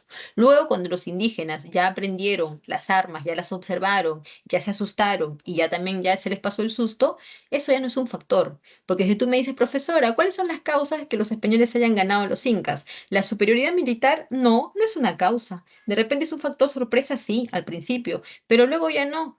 ¿Por qué? Tu profesora, pero son armas de fuego. Son armas de fuego, pero tú sabes cuánto tiempo tardaba en solamente lanzar una de esas, digamos, ¿cómo se llamaban estos armamentos súper pesados y súper antiguos que traían los españoles? Esos armamentos tú los cargabas, lanzabas pues, ¿no? Un disparo y tenías que esperar un cuarto de hora más para que se vuelva a calentar y volver a poner otro. O sea, ¿qué me estás hablando? O sea, mientras tú vas cargando y esperando que tu arma funcione otra vez, viene un indígena, te tira un macanazo, te agarra ahí con su porra, ¡plas!, te revienta en la cabeza o te lanza un ondazo y ya fuiste. Entonces, acá no hay una superioridad militar. ¿Ok? Ahora, lo que sí hay aquí es pues rivalidades, ¿no? Entre Huáscar y Atahualpa, que hace que el poder se divida. Aquí lo que sí hay muchos pueblos que son enemigos de los incas y los españoles pues haciendo alianzas con muchos pueblos que querían liberarse de la dominación. Bien, antes de ir con el final de los incas, solamente como un repaso. Francisco Pizarro llega a Panamá. Profesora, ¿por qué Panamá? Porque Panamá era el point de aquellos tiempos, era el centro de operaciones políticas. ¿Tú querías venir a América? ¿Tú querías venir acá a buscar fortuna, fama? Tienes que llegar a Panamá, ¿sí? Tienes que llegar sí o sí, no hay otro punto. En Panamá, Pizarro se hizo amigo del gobernador Pedro Arias Dávila, más conocido como Pedrarias. Al tener la amistad del gobernador, ya tienes la mitad de todo ganado, porque el gobernador te va a ayudar y te va a dar el respaldo político, que si tú no lo tienes, no te va a permitir ni siquiera viajar. Pero Pizarro se hizo amigo de él. En un primer viaje, Pizarro no pasó nada con ese viaje. Le fue muy mal, lo atacaron, Almagro perdió un ojo, así que se regresó. Al regresar otra vez, ¿no? A Panamá, ahí Pizarro hace formal su empresa, la formaliza. Es como que te vas, ¿no? Y ya inscribes a tu empresa, ¿ok? El famoso contrato de Panamá o empresa de Panamá. Aquí tenemos a los tres socios, que ahora ya no se habla de tres, se habla de más. Tienes a Pizarro como el capitán, a Almagro como el segundo en el mando, que va a proveer los pertrechos, ¿no? Los armamentos. Y tienes a un tercero que es el curita Hernando de Luque. Este curita era puro nombre, porque detrás de él estaba un pata, ¿no? También conquistador, muy adinerado, llamado Gaspar de Espinosa, que no sabemos por qué no quiso estar, pero no estuvo. Pero entonces él daba la plata y Luque era su testaferro. Y como último personaje podemos mencionar a Pedro Arias Dávila, ya que él es el gobernador y él da la autorización política. En un segundo viaje, los socios van a tener el apoyo de Bartolomé Díaz. No, Bartolomé Ruiz. Bartolomé Ruiz es un piloto que va a integrarse a este viaje con su propia embarcación.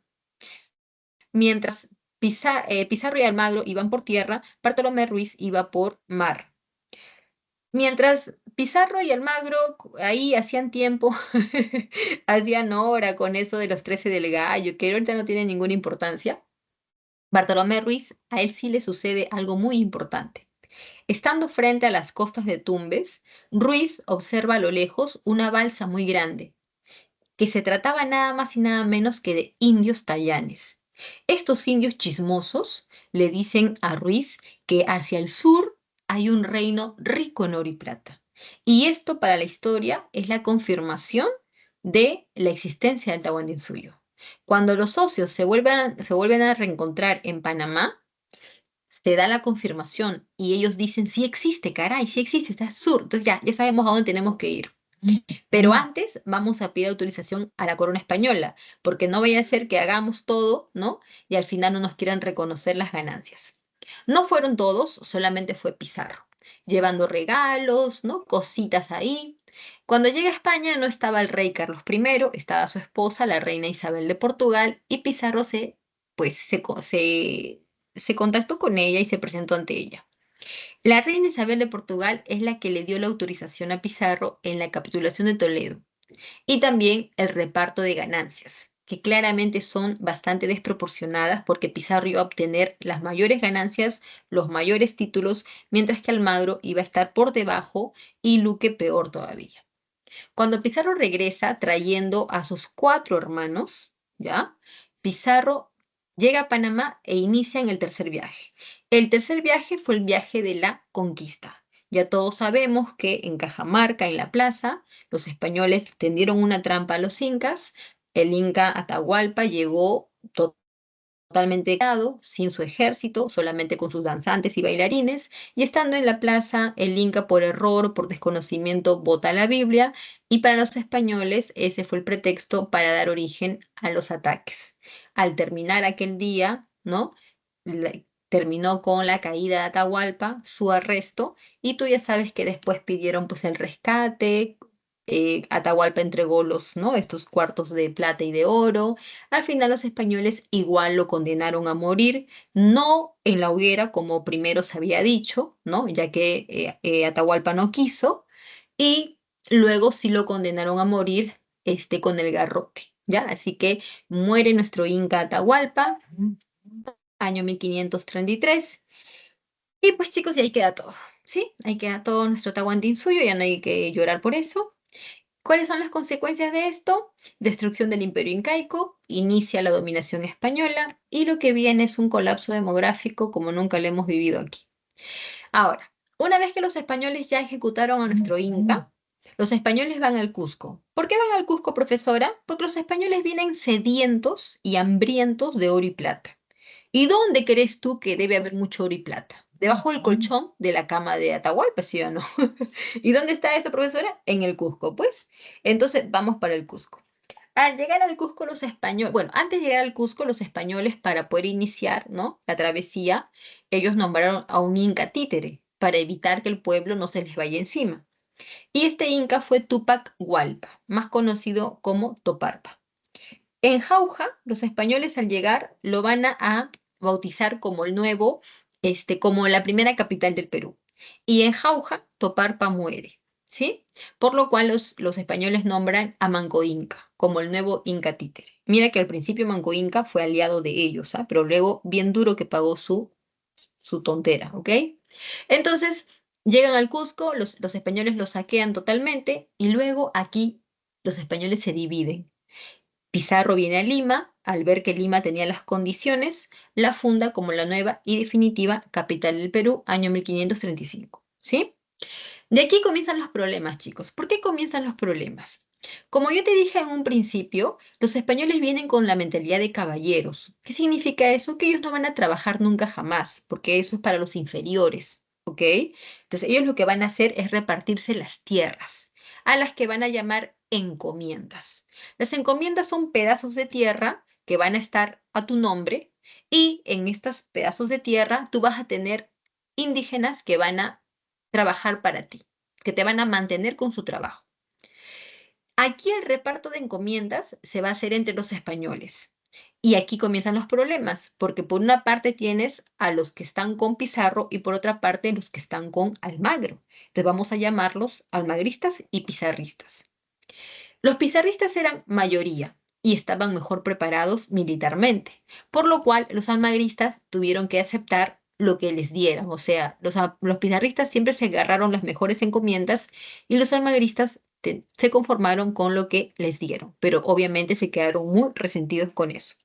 Por otra parte, Almagro y Pizarro ya no eran muy amigos. ¿Por qué? Porque número uno estaba lo de la capitulación de Toledo, en donde Pizarro salió muy ventajoso frente a Almagro. Y además porque ambos ambicionan el Cusco. El Cusco, a pesar de ya no ser el imperio del, ¿no?, de ya no ser la capital del imperio, el Cusco sigue siendo importante porque fue la capital del incanato, obviamente. Y tanto Pizarro como Almagro quieren tener el Cusco en su posesión. Pero, pero para tratar de evitar un problema entre ellos, la corona española hizo esta división, mira, ve, creando 4 gobernaciones. Tú solamente fíjate en la verde y en la de color rosado. La verde, la gobernación de Nueva Castilla, fue entregada a Pizarro y la gobernación de Nueva Toledo fue entregada a Almagro. De esa manera, supuestamente, ya no tenía que haber problemas entre ellos. Pero no fue así, porque el Cusco estaba en el medio, ¿ya? En el medio, y tanto Pizarro como Almagro la ambicionaban. Al principio Almagro se dio cuenta de que no podía enfrentarse a Pizarro y simplemente abandonó su sueño y porque por consejos que le dieron, Almagro decidió ir a su gobernación, ¿no?, de Nueva Toledo, a ver qué hay, pues sí o no, porque si tú tienes tu gobernación, no estés envidiando lo de tu ex amigo, ¿no? Vete a tu gobernación y fíjate qué hay, de repente pues hay oro, hay plata, hay petróleo, qué sé yo, no sé. O sea, Almagro se fue a su gobernación y ¿qué crees que encontró? No encontró nada, ¿ok? ¿Por qué no encontró nada, profesora? Porque la gobernación de Almagro es Chile, pues tú sabes que en Chile no hay nada, es puro desierto. Entonces Almagro lo único que encontró fue indígenas belicosos que lo agarraron a piedrones, le hicieron la guerra durante como 4 años y Almagro se regresó decidido a enfrentarse a Pizarro. Así que aquí comienzan las guerras entre los españoles. La primera es la guerra entre los conquistadores, Almagro y Pizarro, si es que se les puede llamar conquistadores. ¿Por qué se pelean? Por el Cusco. Pizarro y Almagro se pelean por el Cusco, mientras que los pizarristas y los almagristas se pelean por las encomiendas. Así que trata de hacer siempre esta diferencia. ¿Ok? Muy bien. La batalla de las Salinas, vamos a ver que fue triunfo de los almagristas, tras lo cual los almagristas tomaron prisioneros a los hermanos de Pizarro. Pizarro le dijo a Almagro, mira, ex amigo, si tú sueltas a mis hermanos, no, a ver, estamos confundiéndonos de batalla. La batalla de las Salinas no fue triunfo de los almagristas. Estamos antes de la batalla de las Salinas, ¿ok? Almagro logró derrotar a Pizarro y luego Almagro tomó prisioneros a sus hermanos, ¿no? Como rehenes. Entonces Pizarro le dijo, libera a mis hermanos y yo te doy el Cusco. A eso se le conoce como la conferencia de Mala, en donde Pizarro y Almagro conversaron. Almagro creyó en lo que Pizarro le propuso y liberó a sus hermanos. Tras ello, los hermanos, ¿no? Bueno, los pizarristas se enfrentaron a los almagristas otra vez en la batalla de las Salinas, ahora sí, y es ahí donde los almagristas son derrotados. Casi todos murieron, incluyendo Almagro, que a partir de ahora ya no lo vamos a llamar Almagro, sino le vamos a llamar Almagro el Viejo, ¿sí? Entonces, son derrotados los almagristas, es ejecutado Almagro el Viejo, y tiempo después, Pizarro también fue vengado, porque los almagristas que lograron sobrevivir van a ir a buscar a Pizarro y le van a romper la cabeza y le van a atravesar una espada por su yugular y así muere nuestro conquistador, ¿ya? Listo, chicos. Consecuencias de las guerras de los conquistadores es que mueren los primeros conquistadores, ¿ya? Mueren tus primeros conquistadores. Ahora, aquí falta, chicos, mencionar una cosita nada más, ¿ok? Solo te voy a mencionar una cosita. Cuando muere Pizarro, cuando muere Almagro el Viejo, hace su aparición un hijo que él había tenido, ¿ya? Hay un hijo mestizo.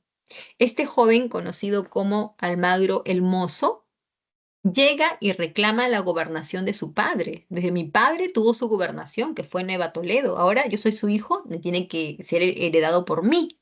Pero la corona española no tenía esos planes y enviaron a este señor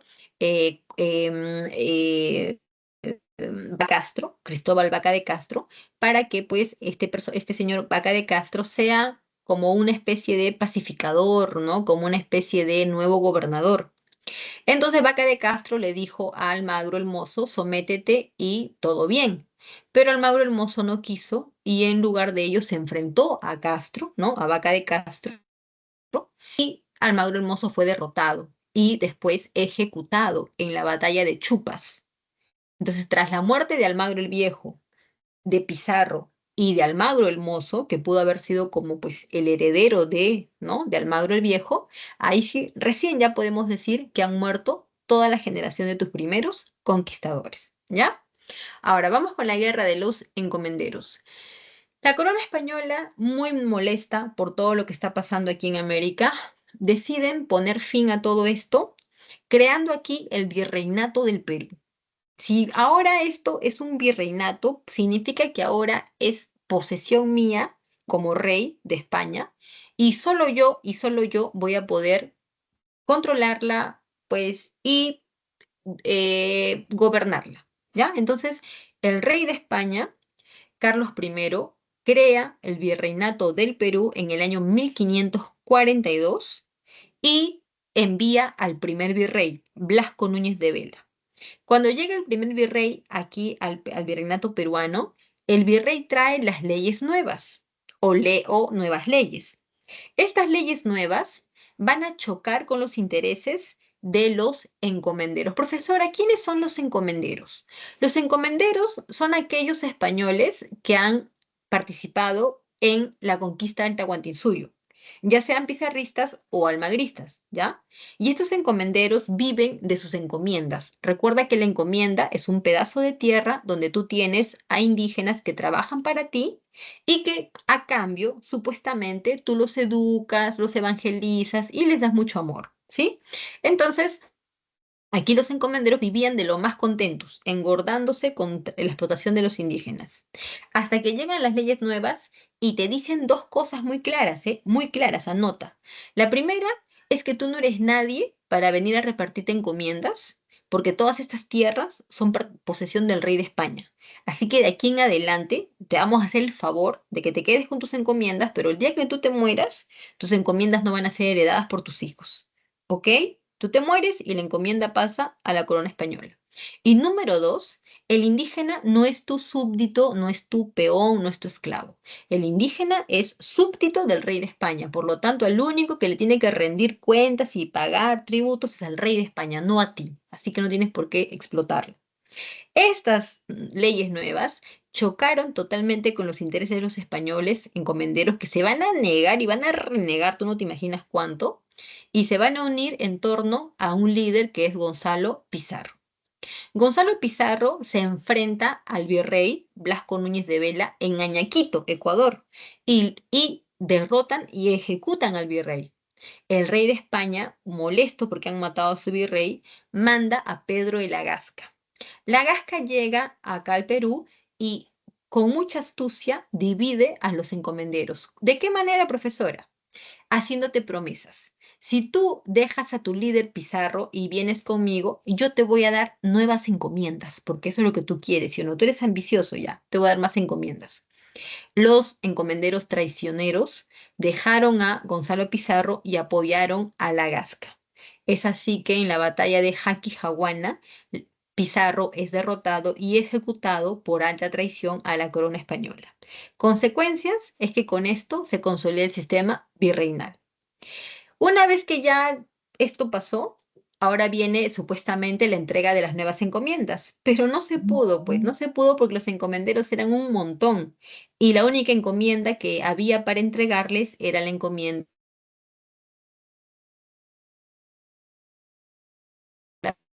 de Guayenda. Entre los encomenderos, a cada uno le saldría unos 45 metros cuadrados. Entonces no pasa nada, ni para un jardín. Entonces, este reparto fue un fracaso y más que entró en vigencia de alguna manera, por así decirlo, que ya no puedes estar aprovechándote de la mano de obra de los indios, todo eso causa que los encomenderos, que ahora están más pobres que el Chavo del Ocho, ellos pues se comiencen a reclamar, a quejar y se van a unir en torno a su líder Hernández Girón. Aquí, como ya no tenemos virrey, no hay la Gasca, entonces quien tiene las funciones del virrey en su ausencia es la Audiencia de Lima y los revoltosos insatisfechos se van a enfrentar a la Audiencia de Lima y van a ser derrotados, ¿ya? Entonces ya con la derrota de los insatisfechos, las guerras de los españoles llegan a su final. Resistencia inca. A ver, la resistencia inca tiene que ver con la ambición y el deseo de las antiguas élites panacas, ¿no? Las antiguas élites incas, las famosas panacas, por recuperar su poder. Aquí no hay nada de que queremos liberar a los indígenas, pobrecitos, que no sean explotados, no hay nada de eso. Solamente vemos estos grupos de poder, ¿no? Panacas, que quieren volver a tener el mismo poder que tuvieron antes. Nada más. Manco Inca fue aliado de los españoles, pero luego se decepcionó porque lo comenzaron a maltratar. Es ahí que Manco Inca de aliado se convierte opositor y él va a asediar tanto Lima como el Cusco. ¿Por qué estas dos ciudades? Porque recuerda que son las más importantes, pues Cusco es la antigua capital de Lima, del Gran Suyo y la nueva capital del virreinato. Pero a pesar de que tuvo pues cierto éxito inicial, al final lo derrotan y Manco Inca traslada su rebelión a Vilcabamba. En Vilcabamba, Manco Inca fue asesinado a traición por los almagristas. Y tras la muerte de Manco Inca, quienes van a continuar con la lucha son sus hijos. Primero fue Zairi Tupac, que logró pues iniciar, ¿no?, la resistencia desde Vilcabamba, pero fue convencido para poder aceptar como soberano a Felipe II, pero a cambio de algo, ¿sí o no? ¿Qué le van a entregar a Zairi Tupac a cambio de su sumisión? Le van a dar una encomienda en Yucay a cambio de que Zairi Tupac permita, de repente, bueno, no tanto como permitir, sino que se someta y ya no sea enemigo, pues, ya, o sea, que su resistencia termine, ya, que termine y con eso todos contentos y te damos encomiendas. Y algunas ventajas más, ¿no? Algunas pequeñas ventajas más como matrimonios, ¿no? Uniones ventajosas, etcétera. Más tarde, Tucusi Yupanqui continúa la resistencia, pero también es convencido, ¿no? De hablar con los españoles para buscar un acuerdo. Y es aquí donde se firma la famosa paz de Acobamba, en donde Tito Cusi Yupanqui va a ser reconocido como rey de Vilcabamba, ¿ya? Pero a cambio va a tener que permitir el ingreso de estas misiones, ¿no? Franciscanas a la zona de la selva central. Bien, entonces eso es lo que Tito Kusi Yupanqui entrega, ¿no? A cambio de que le reconozcan con el título de rey de Vilcabamba, que no le duró nada porque poco tiempo después lo asesinaron. Lo envenenaron, eso es lo que dice. Más tarde, Tupac Amaru I también trataron de convencerlo, pero no lo lograron, ¿no? Tupac Amaru I fue el único de los hermanos que no se dejó convencer y se enfrentó al virrey Francisco de Toledo, quien lo derrota y termina ejecutándolo en el año 1572. La muerte de Tupac Amaru fue una muerte pues bastante ejemplar, por así decirlo, y su cuerpo, ¿no? Sería cortado en partes para ser colocado en distintos lugares del Cusco con el único objetivo de amedrentar a los indígenas para que cesen las rebeliones y constantes levantamientos.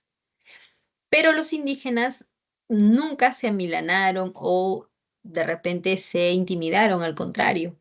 Los incas vieron en este ejemplo como la fuerza, ¿no? Para que ellos continuaran con su lucha, con sus ideas, ¿no? De alguna vez regresar a aquellos tiempos donde ellos pues podían vivir adorando a sus dioses, podían ser libres, trabajar la tierra junto a sus familias y no sometidos por los españoles, ¿no? Entonces, la muerte del Inca de Tupac Amaru I va a explicar la creación de este famoso mito de Incarri, en donde los indígenas creen o ellos dicen que alguna vez las partes del Inca, ¿no? Todas estas partes, van a volver a unirse de tal manera de que el Inca va a regresar y va a gobernar otra vez. Y cuando eso ocurra, los tiempos serán como antes. ¿Ya? Entonces, esa idea mesiánica, ¿por qué mesiánica? Porque tú estás esperando que venga un Mesías a salvarte, venga una persona que te rescate. Entonces, ese fue el pensamiento y fue, pues, digamos, un poco la añoranza de estos pueblos indígenas, ¿no? De que alguna vez el Inca iba a regresar y con ello el Tahuantinsuyo. Muy bien, chicos, dejamos entonces la resistencia inca por aquí y vamos con el gobierno colonial. El gobierno colonial, pues, es este conjunto de instituciones que van a ser establecidas por la corona española para que se imponga su gobierno aquí en América y se consolide, ¿no? De tal manera que la corona española pueda dominarnos y explotar nuestra mano de obra. Dentro de los virreyes que van a llegar a América, al virreinato peruano, tenemos 40 virreyes, pero de todos ellos, el más importante es Francisco Álvarez de Toledo. Su gobierno tan largo, solamente fueron 12 años, pero en esos 12 años Toledo hizo lo que los otros virreyes no hicieron. Es más, casi podríamos decir que todo el virreinato, la forma como se instituyó el virreinato, es obra de Toledo. Él creó, pues, ¿no? Las reducciones, él estableció la mita minera, ¿no? Él también organizó la mano de obra indígena, creó la Casa de la Moneda, entre otras cosas, ¿ya? Entonces, Toledo es el principal virrey. Una de sus medidas es crear la mita minera.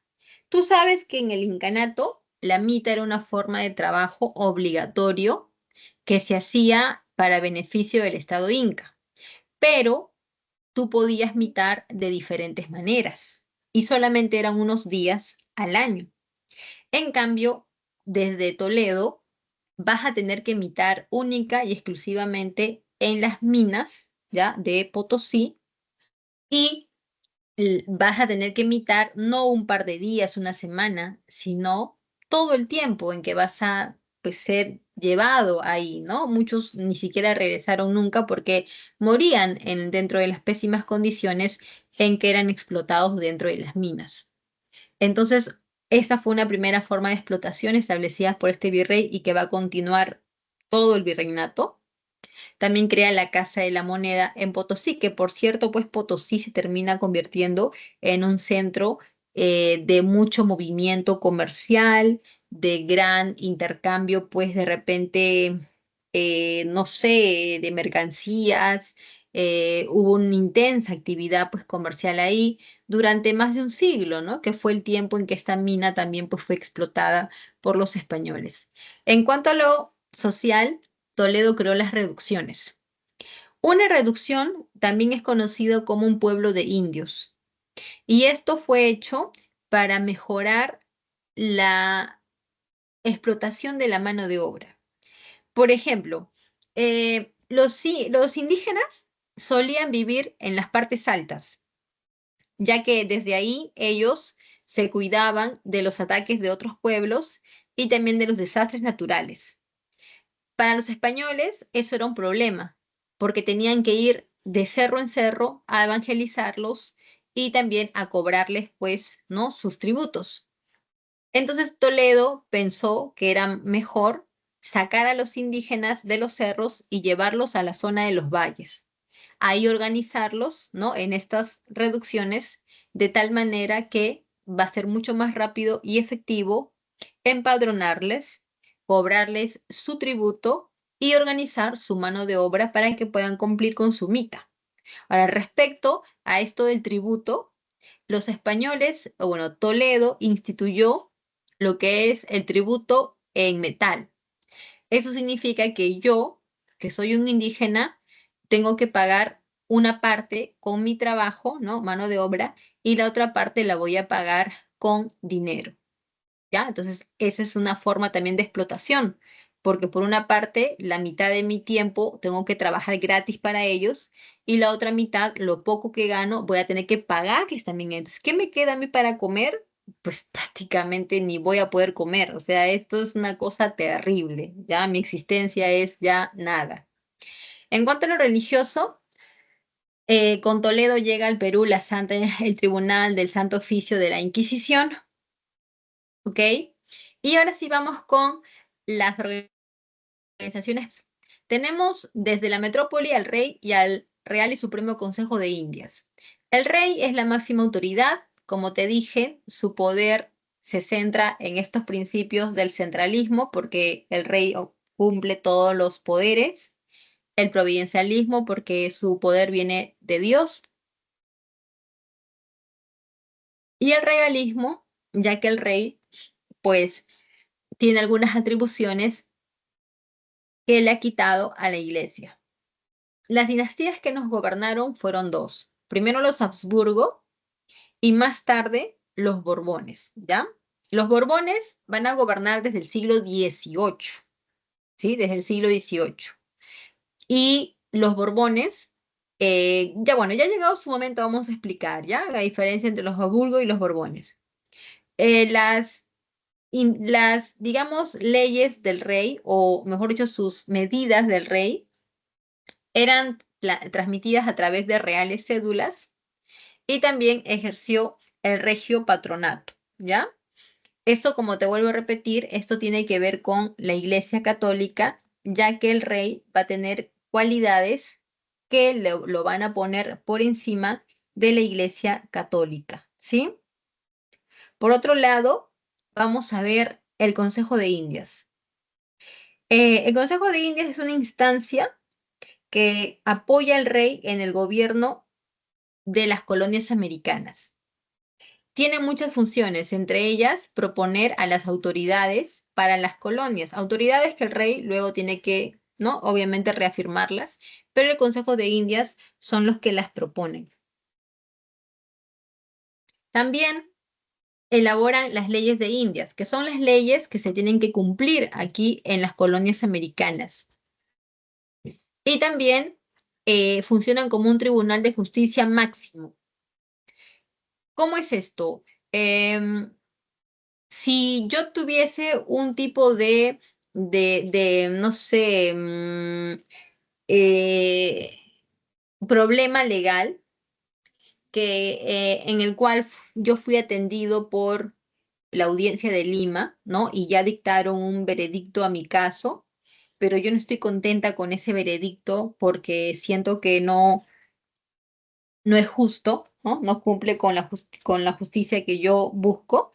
Entonces yo puedo recurrir, ¿no? Como última instancia al Consejo de Indias, ¿ya? Por eso se dice que es un tribunal de justicia en última instancia y además también se encargó de juzgar a los funcionarios, ¿no? A los altos cargos, como por ejemplo a los oidores o a los virreyes, ¿ya? A quienes, si se les encontraba algún tipo de acción contraria, ¿no? A los intereses de la corona española, se les podía poner sanciones de tipo administrativas. La figura del virrey es muy simple, ¿no? El virrey es el representante del rey en las colonias. Sus poderes son políticas, económicas, civiles, religiosas, militares. O sea, si hay una guerra, el virrey tiene que comandar los ejércitos.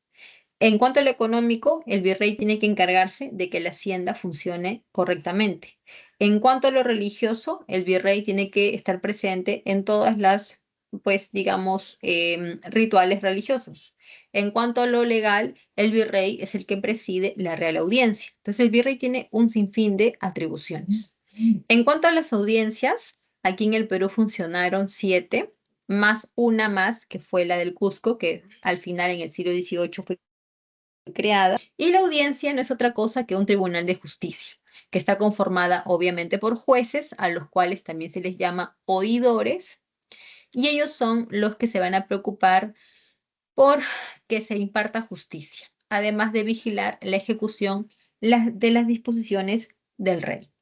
De todas las audiencias que funcionaron, la más importante fue la de Lima, ¿no? Tomando en cuenta que Lima era la capital del virreinato. Y cuando no estaba el virrey, ¿no? Porque viajaba o cualquier motivo, la audiencia tomaba sus funciones de manera temporal. Los corregimientos van a ser provincias gobernadas por un corregidor. Este corregidor tiene diferentes atribuciones o atributos, como por ejemplo, organizar la mita, que ya sabemos que era de tipo minera. ¿Qué más? El corregidor también tenía que cobrar el tributo indígena, que recuerda que se cobraba en metálico. Realizar los repartos de mercancías. Ya, eso un ratito. Respecto a la administración de justicia, chicos, también. O sea, ¿cómo funciona esto? Que la audiencia es el Supremo Tribunal de Justicia, pero antes de que tú llegues a la audiencia, tú has tenido que pasar por tu corregidor, porque el corregidor es el que imparte justicia de alguna manera local, en una primera instancia.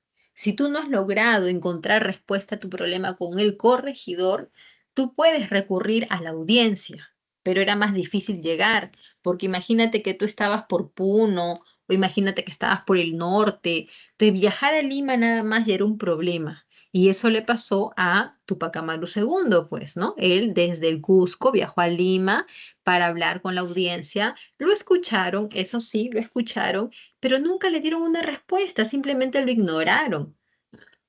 Así que la idea es que tú soluciones, ¿no? Era que tú soluciones tus problemas con el corregidor, lo cual también era muy feo y muy difícil, porque el corregidor de él tenemos la idea de que eran pues hombres corruptos, ¿ya?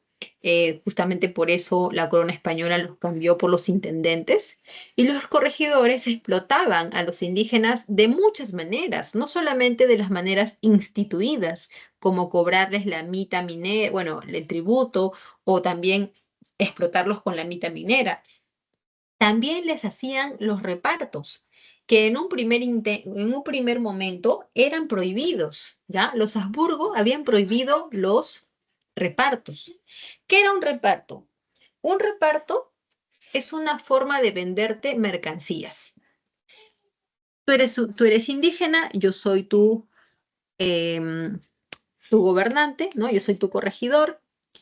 Entonces, hay mercancías que yo te voy a vender. Costosos, ¿ah? Costosas mercancías. Y muchas veces ni siquiera te van a servir. Pero como yo quiero tener más ganancias, te voy a obligar a que me compres. Chicos, díganme a qué hora termina la clase porque son las 11:20 y yo estoy fuera de foco. A ver, A las 11:25, profesor. ya, entonces tenemos un par de minutitos para darle todo lo que podamos. Entonces los corregidores repartían hacían este reparto de mercancías aún sabiendo que estaban prohibidos y todo lo hacían para aumentar sus ganancias. Todo lo que hacían los corregidores siempre fue de la mano con la figura del cacique, que fue una autoridad que sobrevivió a la colonia, ya que como recordarás, en tiempos del incanato el cacique fue el curaca. Respecto a los cabildos, muchos suelen llamarlos como municipios. No exactamente son así, pero sería como lo más parecido o como un antecedente en todo caso. Ahí encontramos la figura del alcalde más los regidores que se van a encargar de la limpieza, de la supervisión, de los mercados, de la seguridad y de muchas otras cosas más, pero todo organizado a nivel de los vecinos. Lo que se sabe de los cabildos es que es la única instancia o institución que se creó en América sin tener una relación por parte de España. O sea, no fue una creación propia de España, sino que aquí mismo se formaron y se juntaron. Ahora, tenemos las reducciones, que son los pueblos de indios, donde gobierna el cacique y el alcalde de indios. El cacique y el alcalde tienen atribuciones distintas. El alcalde de indios es más para la parte de organización, de la limpieza, de a nivel de un poco supervisar el orden, ¿no? La buena conducta, etcétera, etcétera.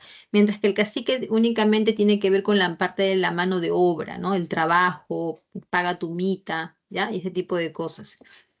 Muy bien, tenemos por aquí, en cuanto al económico, el mercantilismo, que es la doctrina económica que va a predominar, la cual consiste en el atesoramiento de metales preciosos, motivo por el cual los españoles van pues, explotar nuestra mano de obra en los centros mineros. En el caso de España, su mercantilismo suele ser conocido como bullonismo porque fue pues extrema la manera como ellos van a atesorar y acumular los metales preciosos. El monopolio comercial es algo que los españoles van a instituir con sus colonias americanas para que solamente ellos puedan disponer de nuestras, digamos, eh, de nosotros como un lugar para que ellos nos puedan vender sus productos, ¿ya? Y para eso van a establecer puertos exclusivos. En el caso de España, el puerto de Sevilla, en el caso de México, el puerto de Veracruz y aquí en Perú, el puerto del Callao. Hubo otro puerto ubicado en Panamá, es el puerto de Portobelo, pero el puerto de Portobelo, para que no te equivoques, eso no era un puerto exclusivo, solamente fue un puerto de embarque y desembarque, más no, nada, ¿ok? No es un puerto considerado como oficial. El Tribunal de Consulado, bueno, la Casa de Contratación de Sevilla fue aquel organismo o institución que se encargaba del tráfico comercial de España con América. Esta Casa de Contratación de Sevilla fue la que organizaba la flota y los galeones. Las flotas son el conjunto de barcos que trasladan las mercancías y los galeones son los barcos militarizados que acompañan en los viajes, ya que en los caminos vas a encontrar muchos asaltantes, ya sean piratas o corsarios. El impuesto aduanero se llama almojarifazgo y el Tribunal del Consulado es aquel organismo que funciona aquí en América, que se encarga del comercio interno y que también te cobra un tributo que es el alcabala. El Tribunal de Consulado es el que organiza la Armada del Sur. La Armada del Sur es como decir la Armada Real Española, pero en versión local, ¿no? En versión solamente América del Sur, y también se encargan de proteger militarmente los navíos y pues viajaban, ¿no? Los mercancías.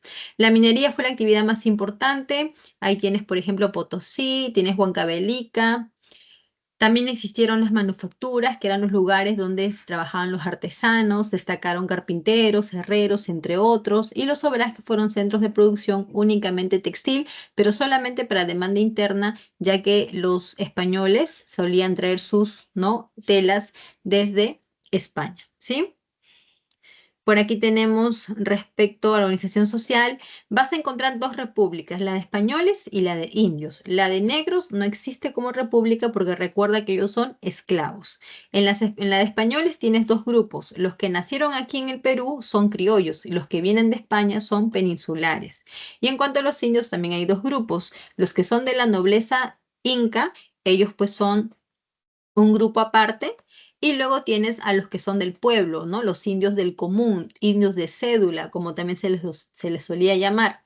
Dentro de los indios de cédula hay un grupo pequeño donde están los forasteros. ¿Quién es el forastero? El forastero es aquel indio, ¿no?, indígena que se escapó de su reducción para no pagar impuestos. Entonces vive por ahí, ¿no? O se va a otra reducción lejana donde no está empadronado y ahí evita pagar su impuesto correspondiente. Las castas son estas combinaciones que surgieron producto de, pues, estas mezclas raciales que van a vivir bajo el prejuicio de legitimidad porque la Iglesia Católica simplemente no las va a aceptar como tal, ¿no? Va a haber un pecado en ellas. Y los esclavos está conformada por la población afro que van a vivir dedicándose a muchas actividades como ser sirvientes, peones, artesanos, comerciantes ambulantes, inclusive algunos se escapaban fuera de la ciudad, se dedicaban al bandolerismo, a robar, entre otras cosas. La educación colonial fue memorística, fue muy religiosa, fue también, digamos, muy elitista porque solamente se educaban los de la élite, ¿no? Estamos hablando de los españoles, que son, pues, ricos, ¿ya? Y también de la élite inca también se educaban ellos, ¿ya? Ahora, si tú eras español, no pienses que por ser español tenías todo comprado, porque también habían españoles pobres. Y si tú eres un español pobre, tú no te vas a educar tampoco porque eres pobre. Entonces, ten en cuenta que aquí es élite, ¿no? Entonces, relacionado a tu posición social y a tu riqueza. Muy bien, chicos, vamos a dejarla ahí, chicos, porque ya nos pasamos 2 minutos. Ahí está la línea de tiempo para que, pues, obviamente lo tengan, ¿ya? Voy a dejar de compartir y simplemente permítanme que les dé las claves de esta semana. Creo que no llegué a abrir el archivo. Aquí está. Ya nos pasamos 2 dotes, así que ya es mucho. Tienen que descansar. Eso.